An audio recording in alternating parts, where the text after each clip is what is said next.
welcome to Turnbull Custom Guns.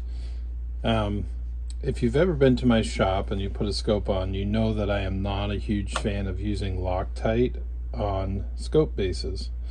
Usually because Loctite is overused.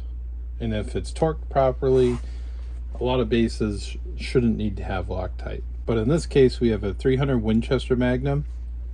And I thought it was important just to show people the amount of Loctite, if you do use it, that is needed.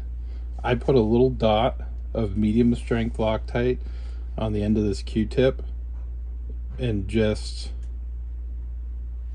a spot like that on the threads. That is all that is necessary.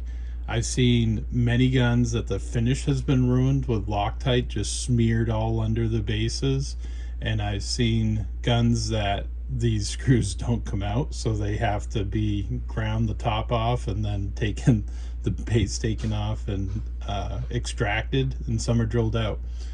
If you have to use Loctite, that's all you need. Just thought I'd put that quick YouTube out there, and hope you're all having a great winter.